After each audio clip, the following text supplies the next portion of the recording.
নমস্কার, শুভ সকাল সবাইকে। আমি আবার আজকে একটা রেসিপি নিয়ে চলে এসেছি। তো আজকের রেসিপি হচ্ছে ডাল পুরি। ডাল পুরি বানানোর জন্য কি কি উপকরণ নিয়েছি চলো তোমাদের দেখিয়ে দিই। তো এখানে আমি ছোলার ডাল ভিজিয়ে রেখেছিলাম। মিক্সিতে আমি এখন ছোলার ডালটা পেস্ট করে নেব। তার সাথে আদা, একটা লঙ্কা আর গোটা জিরেও পেস্ট করে নেব। এখানে ময়দা নিয়ে নিয়েছি, তার সাথে সামান্য লবণ আর সাদা তেল দিয়ে ময়দাটা ভালোভাবে মেখে নেব।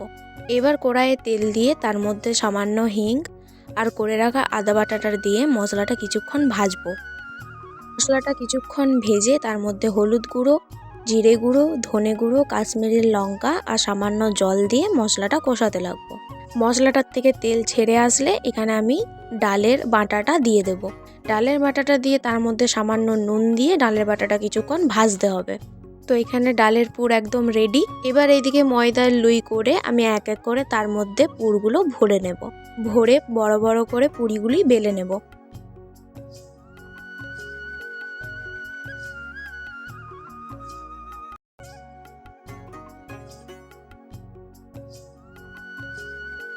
এইদিকে তেল গরম হয়ে আসলে আমি এক এক করে পুরিগুলি দিয়ে দেব।